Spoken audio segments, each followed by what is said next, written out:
This week, Vincent Berk from Quantum Exchange is with us to discuss the importance of cryptography and zero trust. Then we get into the enterprise security news, where we'll be discussing 3 startups raise a Series A, none AI related.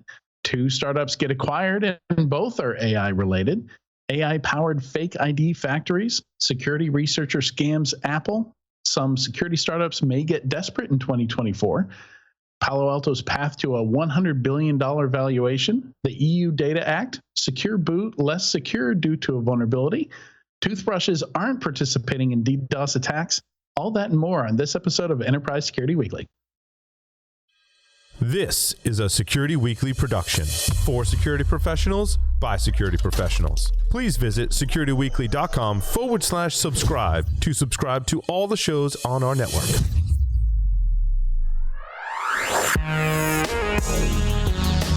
Broadcasting live from G-Unit Studios in Rhode Island, it's the show where we talk security vendors and aren't afraid to name names. It's Enterprise Security Weekly.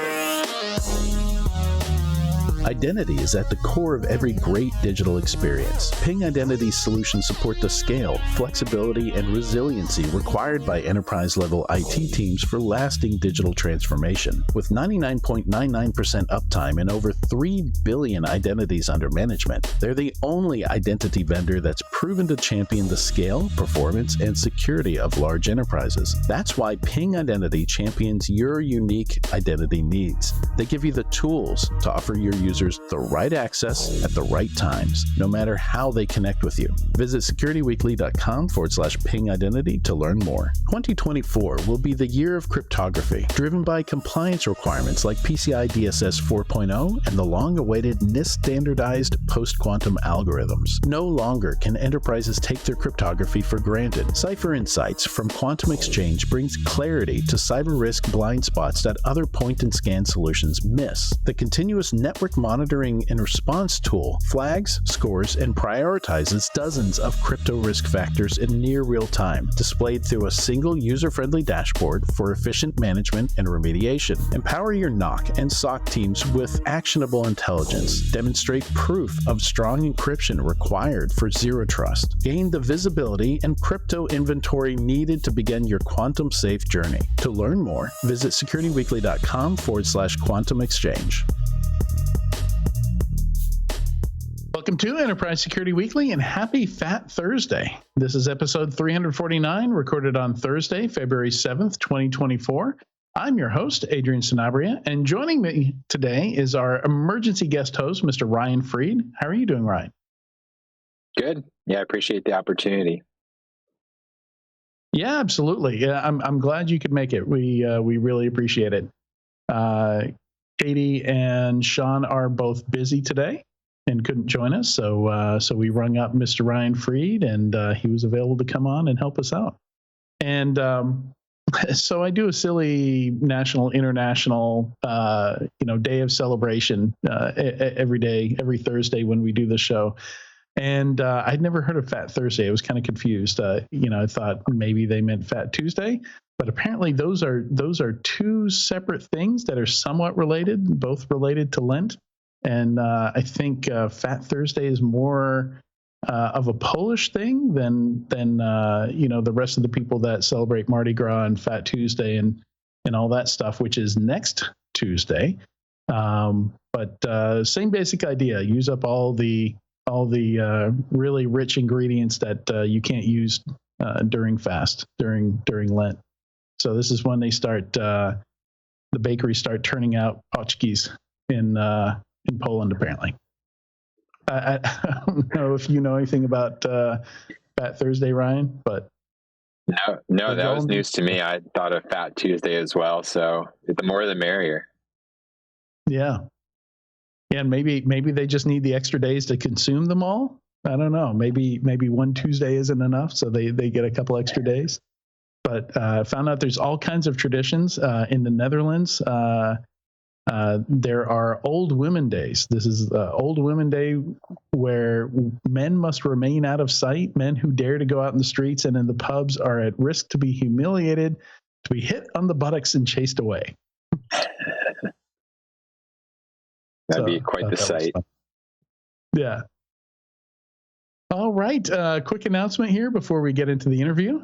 Don't let third-party risk ruin your Valentine's Day. Join Adrian Sanabria, which is me, and Bill Brenner on an SC Media webcast titled Understanding Third-Party Risk by Studying Third-Party Breaches.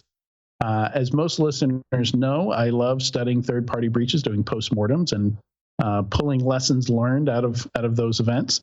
And that's what we'll be doing on this webinar. And we'll discuss how to prepare for some of the most concerning third-party risks you should be aware of, along with our partner for this webcast, Process Unity.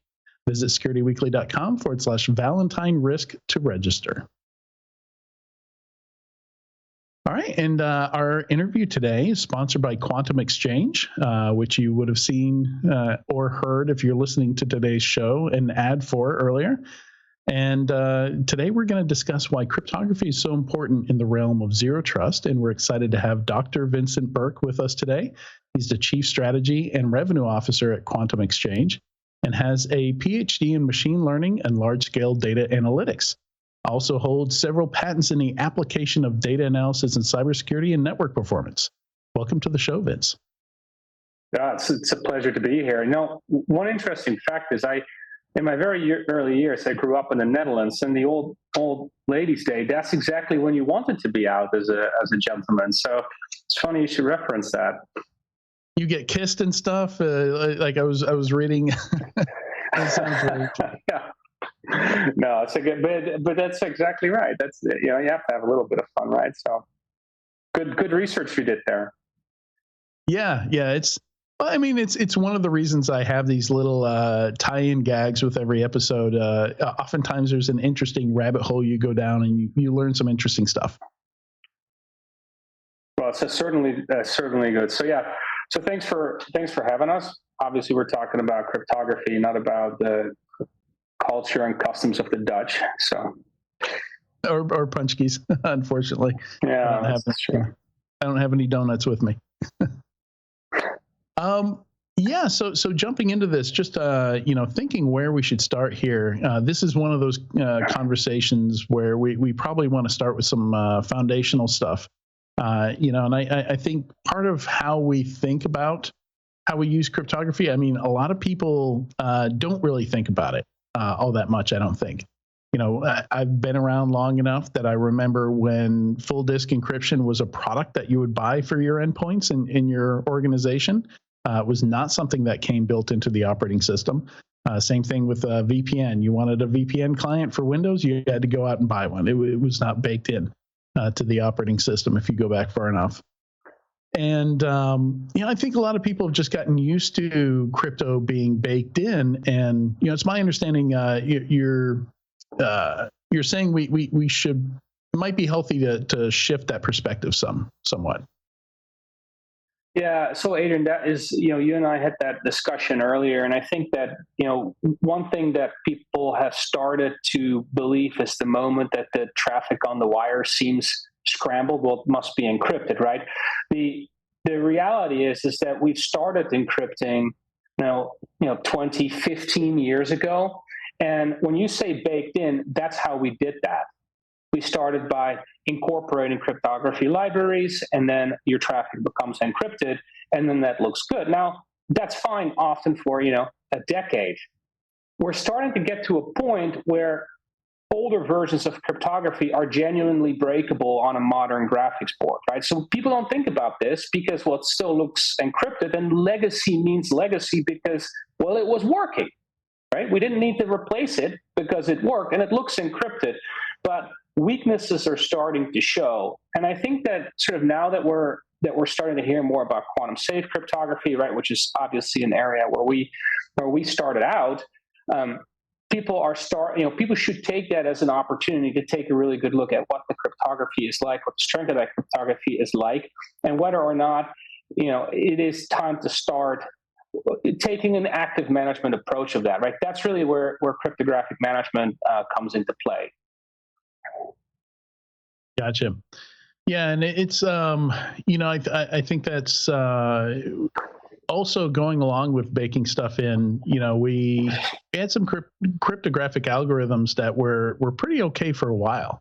I think the only thing that would show up on our pen tests and vulnerability scans and things like that was the current version of SSL and TLS and the ciphers we were using for each of those. So, that's one of the few places where we've had to actively think about what cryptography that we're using.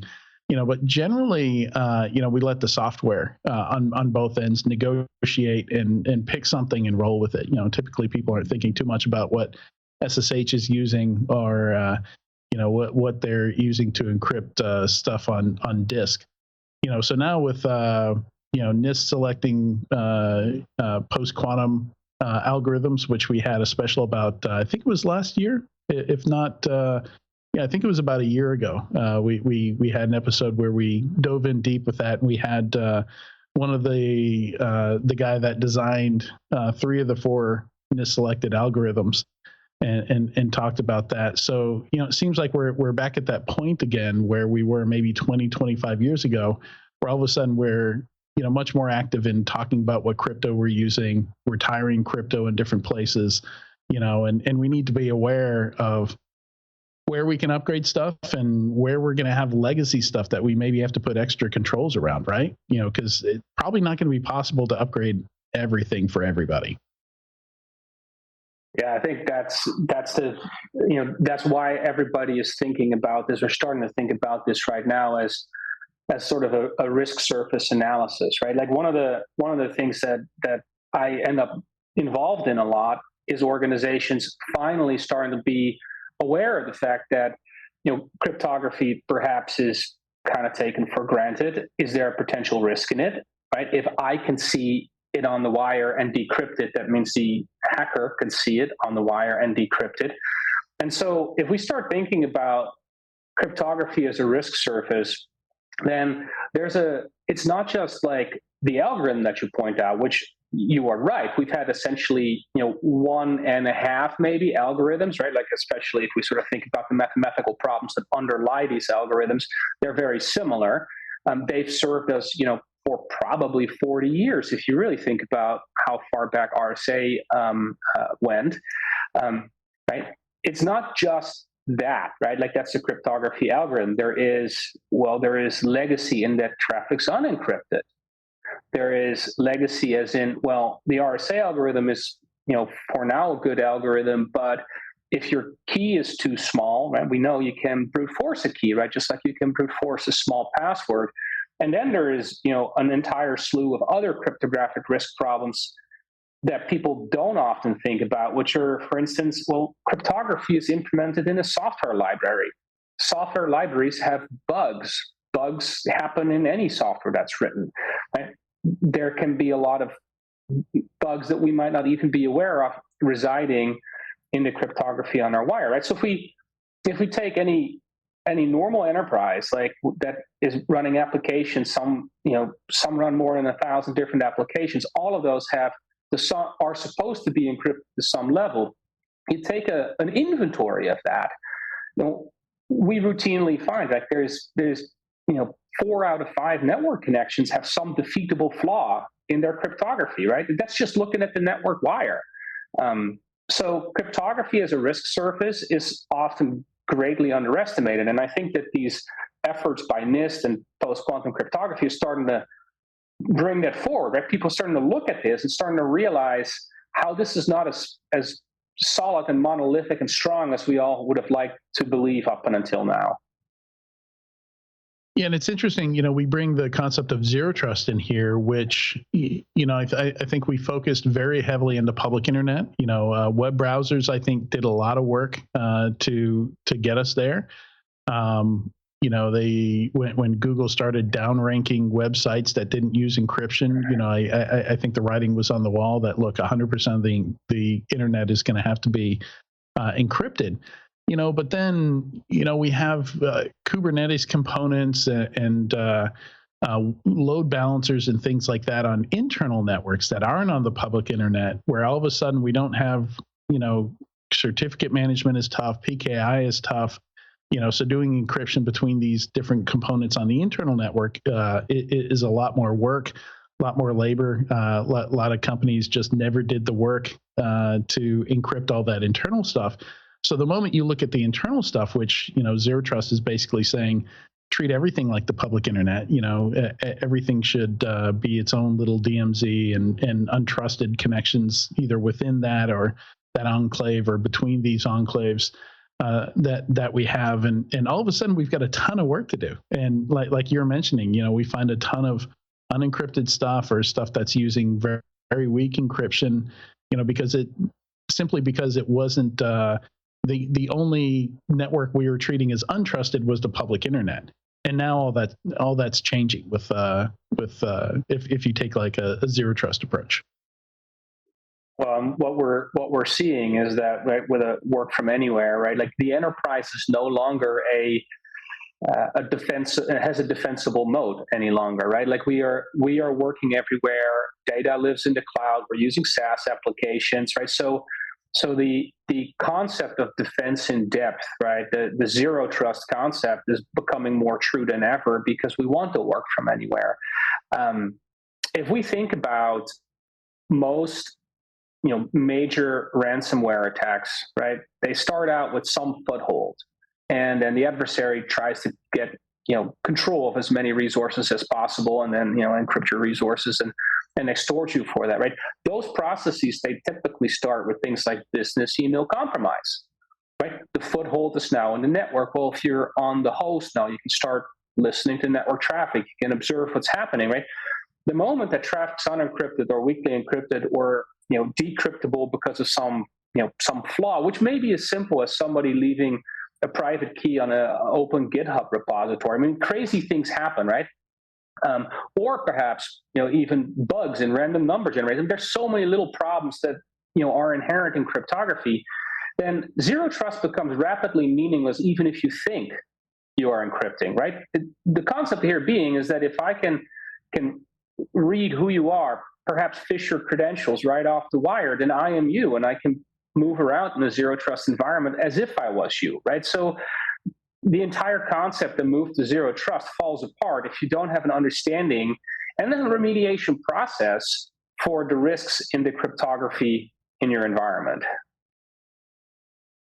Yeah, and I wanted to say, Ryan, feel free to jump in at any point here if you want to, but I was just going to throw in an anecdote that back when I used to pen test, the way I trained people to pen test, and one of the things I would do is I'd do a packet capture before sending a single packet on the network if I was doing, say, an internal pen test. And I learned a lot of interesting things from that. I learned that there's a lot of information. You can get a really good picture of the network without having to send a single packet, without having to do a port scan or anything like that. Number two, I learned that switch networks don't work perfectly. There's always some percentage of traffic that where you are neither the source nor the destination, and somehow you're getting that traffic even though it's supposed to be a switched network. So you get that kind of hub mode behavior to some percentage on every switch network that I've ever seen. And three, there's a lot of legacy stuff. You would still see SNMP v1, which would be throwing credentials around in the clear, old versions of RDP, which would be throwing credentials around in the clear. SMB v1, all these old protocols, just because a company's using the cloud and they're using SaaS doesn't mean all the old legacy stuff went away. In a lot of cases, you still find that stuff hanging out, and that traffic is still quite vulnerable. Yeah, and I think that's the reality, right? Like the organizations work, services function, and when the system functions, people don't necessarily go and fix that. But if we think, for instance, about simple things like email, right? Like you have the POP and the IMAP protocols, which both have SSL versions, TLS versions. But if you were retrieving your email 10 years ago with a plain text password over an unencrypted connection, it still works today, right? The same happens with LDAP, right? LDAP has an LDAP-S equivalent.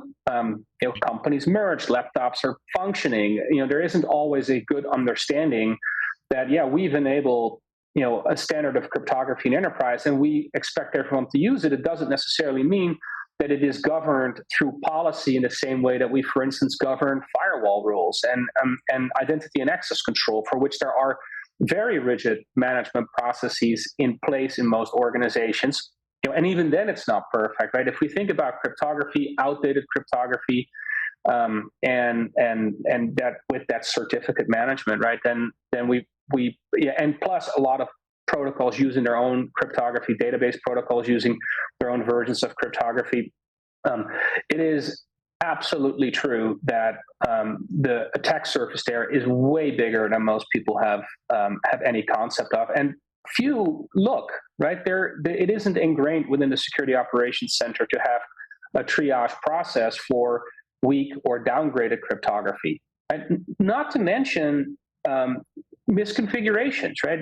You put a strong 4096-bit RSA key on a web server, but the system is allowed to down negotiate to triple DES or what have you if the client asks for that, right? So cryptography as designed isn't always even the same as cryptography, as in use, right? Like the implementation doesn't always meet the design guidelines. So this is an entire area that I think this whole discussion of this active discussion about post-quantum cryptography and where does cryptography have to move to, crypto agility, right? Terms like that, is starting to break open. People are starting to realize that maybe this is something we should have been looking at a long time ago. Yeah, Ryan, I wanted to let you jump in here. Yeah, I was wondering if we can dig into that a little bit. So working at Mandiant, we read about threats all the time. Average dwell time of when an attacker gets into the environment to detection, about 14 days, which doesn't leave a lot of time. They tend to be very efficient. When I think about decrypting network traffic, I tend to think more about APTs versus your financially motivated threat actors. And, I saw you mentioned about PCI 4.0, and I believe in compliance. But for a security practitioner that maybe is not subject to PCI or some of the compliance, how do you make that ask, to the IT team and really talk about what the threat is to make that change? I'm wondering if you can kind of go over what you see from a threat perspective when talking to clients. Yeah, no, that's so. There are about 6 different ways I'd like to respond to that, but I don't think we have time for that. But I'll point out 2 things, right? You working at Mandiant, I've done a sufficient number of incident response investigations myself to realize, the vector isn't always a nice stack smash, right? Like there's a tremendous amount of credential scraping going on. And in those 14 days, you are not going to brute force a strong RSA key today, right? So that we know that the problem is not in modern cryptography. The problem is in where cryptography is not used. One case where I was involved in, 92% of all network authentications were unencrypted, even though the policy stated they had to be encrypted. And I'll tell you something else about cryptography is that, right, when I am on your network and I am performing sabotage, right? Like I do a ransomware attack, I'm going to need to tell you about this because you're going to need to pay me for me to give that key back up to you. When it comes to espionage, right, that's a silent killer. When I can reach your email, I'm not going to tell you about it. I'm just going to keep reading your email until I have what I need, right? So when it comes to sort of what are the justifications to start looking and managing cryptography actively, right? It is exactly that aspect, right? The moment somebody is there not for a monetary reason and possibly for a monetary reason, and they're trying to scrape additional credentials because there's always a foothold, and from that foothold you have to move deeper into the network. If the credentials or if traffic can be gathered right there on the wire, decrypted, or it's unencrypted and well understood, then I can further my foothold in the organization quite trivially, in fact. Just a follow-up question to that. Are you seeing this as more of an on-premise problem? Is this kind of defeated once you get to the cloud, assuming you're not doing a lift and shift and using more microservices? The answer to that is actually very complex, unfortunately, because what one ends up seeing, right? So cryptography to SaaS services is often well managed. However, cryptography between sites frequently is not. In fact, if you look at the way we're doing break and inspect these days, right, where I make a connection and then it's terminated at the firewall, either that firewall lives in my environment or it's a secure web gateway in the cloud, right? A proxy certificate is generated. That proxy certificate is going to have a fairly strong conventional cryptography key. The private key with which that is signed lives in some certificate authority. It's probably an internal certificate authority. What we often see in those cases, and this goes for cloud access as well as data center access, data center in the cloud access, right, infrastructure as a service, all of those intermediary certificate authorities, which are internal, right, they're not always easy to set up and maintain. There's often only a few guys that know how to operate that thing. We find certificates on there that have very, very short RSA keys. Then they have 10-year validity time spans. The person that put that key in has not been with the enterprise for the last 7 years, right? Who knows if they still have a copy? And those keys are then subsequently used to sign the keys that to your firewall then generates a strong key. That means that the entire chain and all communications from the enterprise to the cloud or to other locations is essentially decryptable for whomever is able to break that weak intermediary key, right? So I'm giving a complex example because the problem is complex. And I think that in many cases in cryptography, what people do is they look at it as like, well, yeah, cryptography is often hard to understand. It's hard to get a sense of whether or not it's sufficient or not sufficient, right? Which is, more and more organizations are starting to look at. In fact, it's actually scary how many organizations are starting to worry about this. This really sort of like an undercurrent that started happening as the AI craze got underway. People start to realize cryptography is maybe not as good as it needs to be, and there's a lot more nuance to it than they realize.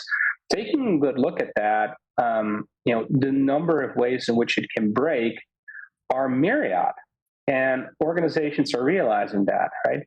And we know, in fact, now, and then I'll stop. But if we look at intelligence organizations around the world, they don't have quantum computers, but they have no problem gathering intelligence, right? There's like many ways in which they're able to get their hands on data, perform espionage, and gather, traffic and decrypt it, right? So we know this is possible, right? And this is just one example of that. But yeah, the problems are complex, and you'd be surprised how much of that runs over the public internet. Yeah, I think there's some interesting points there that you made talking about SSL, TLS inspection devices, breaking encryption. There's a lot of things that can go wrong there. And security products, I feel like, are one of them that don't get talked about very often. When I was on the practitioner side, I often ran into my colleagues' passwords in the SIM, or ran into credit card data stored in a PCAP from a host IPS product or something like that. A lot of these products will grab a little packet capture if they detect what they think is an attack, which we all know that area is still, whether it's NDR or IPS or IDS, is still false positive heavy, and it's taking packet captures of stuff. And if there's anything being thrown around in the clear, whether it's something on the host or something on the network grabbing those packet captures, we end up seeing a lot of secrets go into security systems themselves. Yeah, I think that's, you're pointing out just one of the many examples of where deficiencies or lack of cryptography are, can reveal secrets to anyone who's actually looking, right? Like essentially what you're doing when you're performing sort of an incident or a risk discovery process like that is you're doing the same thing as what the adversary is doing after they get on your network. And I think that, that if we compare this to, what you actually started the conversation with is like, look, should we be managing this separately, right? Like there's an enormous amount of management around data. There's an enormous amount of management around security, identity and access control. Even in standard application, when you think about deploying an accounting package, or thinking about deploying a customer relation management database, right? Like, these packages don't often come with their databases built in. Instead, you build a web application. The database is a separate entity. It has a protocol called SQL, and we can talk to it through SQL, and therefore we can have a choice of what databases we want to use. We can configure them differently. We can use it, spinning disk or SSD, and whatever our performance envelope or our performance requirements are, we can be specific with that and tailor sort of that underlying layer. The same happens with firewall rule sets. The same happens with many aspects of applications. Cryptography, though, has always sort of been, we compiled it in, and now traffic's encrypted. And it turns out that might have been a very short-sighted sort of way to approach it, right? Like, there's no way a CIO or a chief risk officer can say, in my organization, I demand that cryptography is, some level of redundancy, and the keys must be at least this long, and it must be this strong, and this validity period, and let alone saying, look, I want to switch off of RSA and I want to switch to a different algorithm, right? Which NIST has an entire bucket load of these, as you indicated, currently under review, right? Like, we're going to start seeing more and more cryptographic key exchange algorithms come onto the market.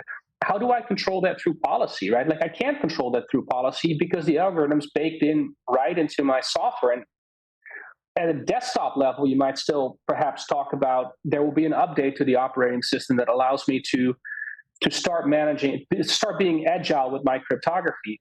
Forget it for IoT devices. Forget it for the top of rack switch that sits there. It's very likely that nobody's going to think about that, right? So cryptography is indeed, in that regard, taken for granted, and the levers to control your cryptographic risk surface don't currently exist in most enterprises.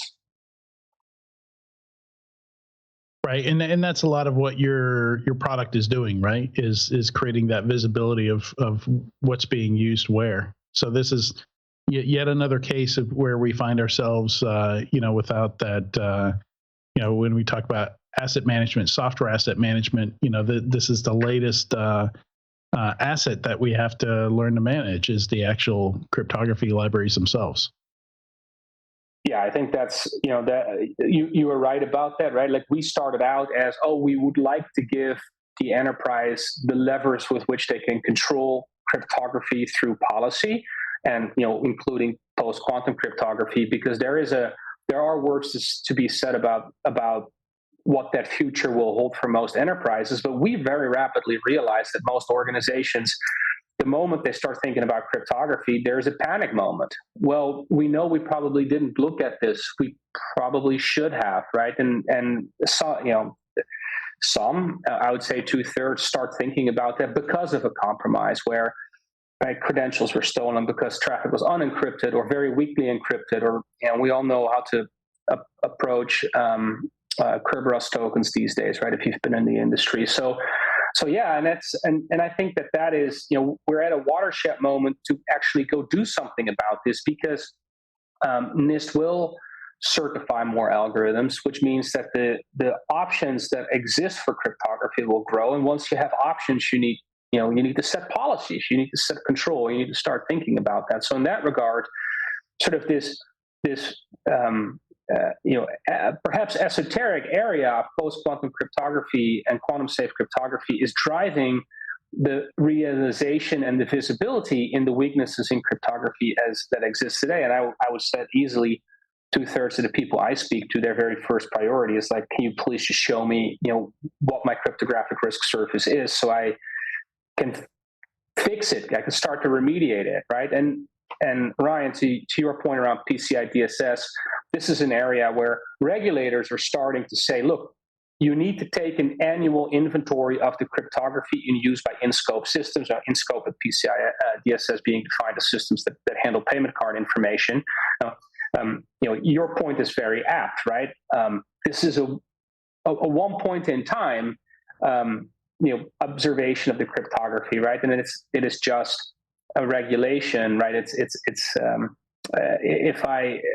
If I fire certify my house, it doesn't mean it can't burn, right? And that's the problem with that. So we see we see, of course, people saying, look, I want to be compliant with the upcoming payment card data security standard, but it drives a continuous monitoring and response process that are starting to form, right, where people are interested in monitoring cryptography, catching unencrypted stuff, catching weakly encrypted stuff, and then entering a triage process to make that better, just like you enter a triage process when you detect vulnerabilities in services on your network or malware running around, right? There's processes for that as well. So cryptography is actively starting to become something that can be managed.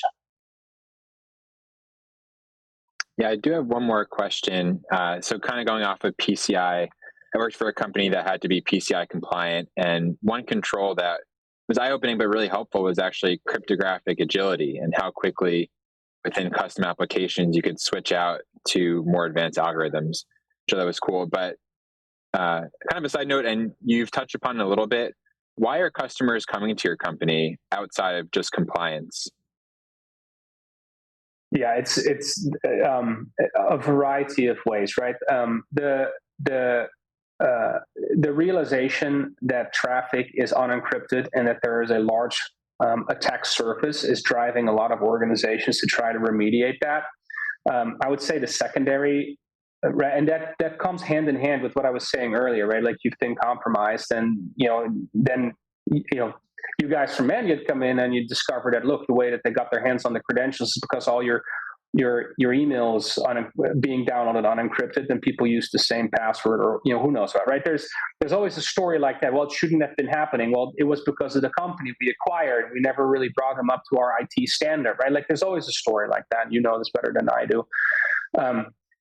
The other area, and this is actually, quantum is in our name. A lot of organizations are starting to realize these quantum safe algorithms are starting to hit the market. People want to get a handle on that. The very first step they take in trying to get a handle on moving to a quantum safe era in terms of cryptography is what is in use, right? Now, the thing you said about crypto agility, right, and measuring how agile your cryptography is, that's going to start becoming a much bigger topic of discussion in the coming years, because agility speaks to your ability to switch out, for instance, an algorithm or a cryptographic library, because bugs in cryptographic libraries are expected to continue to happen because they're software, right? There's going to be so many defaults faults per 1,000 lines of code. As we have more algorithms, especially newer algorithms, right, we are going to start to be able to break this cryptographic monoculture, right? What I mean by that is that, RSA, Diffie-Hellman, they have similar mathematical roots, right? The discrete logarithm problem and the large number factorization and the primes problem.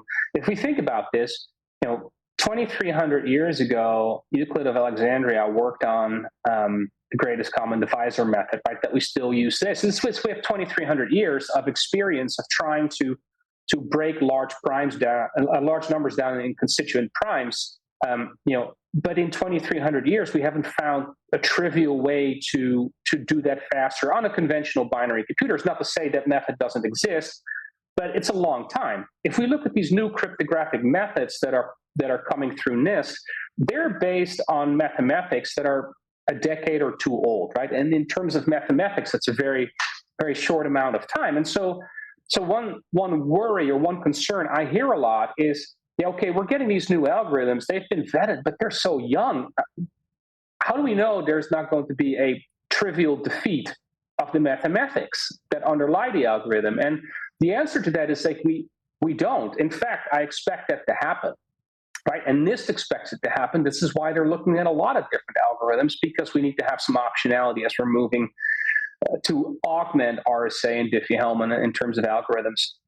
This is why crypto agility is so important, and why this is that watershed moment where building in crypto agility and management and policy control of cryptography is going to, now is the time to start doing that, because we are being given those options, right? Like we don't want to bake in a whole bunch of algorithms that might be obsolete in 10 years, right? Or 5 years, or who knows what, because then we're in an even worse situation than we were before. So crypto agility is now is the time to start thinking about how to get there. And that all starts with, assessing the risk surface that you currently have in cryptography, because it doesn't make sense to become crypto agile, make things better, but not have a control plane through which to look at it and say like, oh, it actually measurably got better, right? So those two things go hand in hand.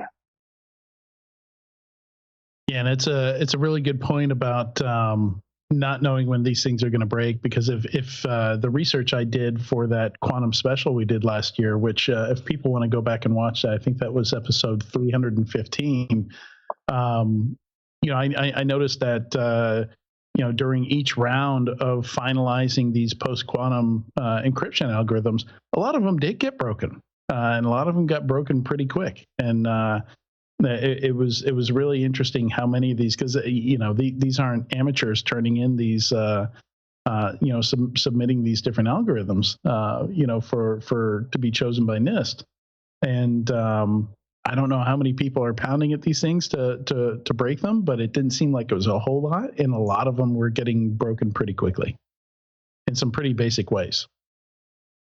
Well, exactly right, because the mathematics are extremely complex. They're beautiful. I mean, it's very elegant, but it's very, very complex. And when things become complex, there aren't that many people that understand that, right? And if we think about that in terms of a risk management, right? So you're an enterprise, like, okay, well, you're bringing me new algorithms. They might become broken. Well, RSA might become broken. In fact, Peter Short, showed how to do that on a sufficiently scaled quantum computer, which we're also rapidly approaching, right? There is risks on many angles. And then that brings me back to thinking about traditional engineering, right?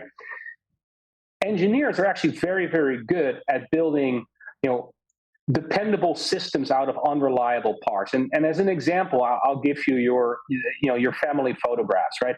You don't go and store the family photographs on one hard drive. What you do is you build a RAID array and you store them on 3 hard drives, essentially, with some redundancy. And if one of them fails, you can replace that hard drive. In fact, the array might break, so you also store them in the cloud, where, surprise, they're again on an array. Right? Yeah, the rule of 3 backups. Yeah. Yeah, exactly, right? And so we're very good at building systems that we can fully depend on, even though we can 100% rely on the individual parts. And I think in cryptography, we've lived in a monoculture environment, right? And monocultures are susceptible to epidemic events, as we recently saw.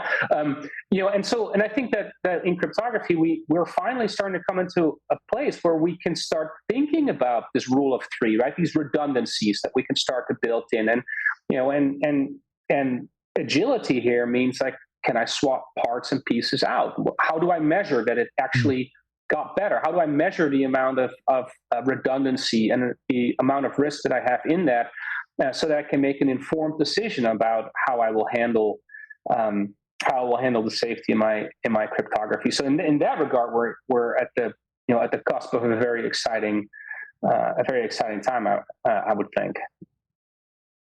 Yeah.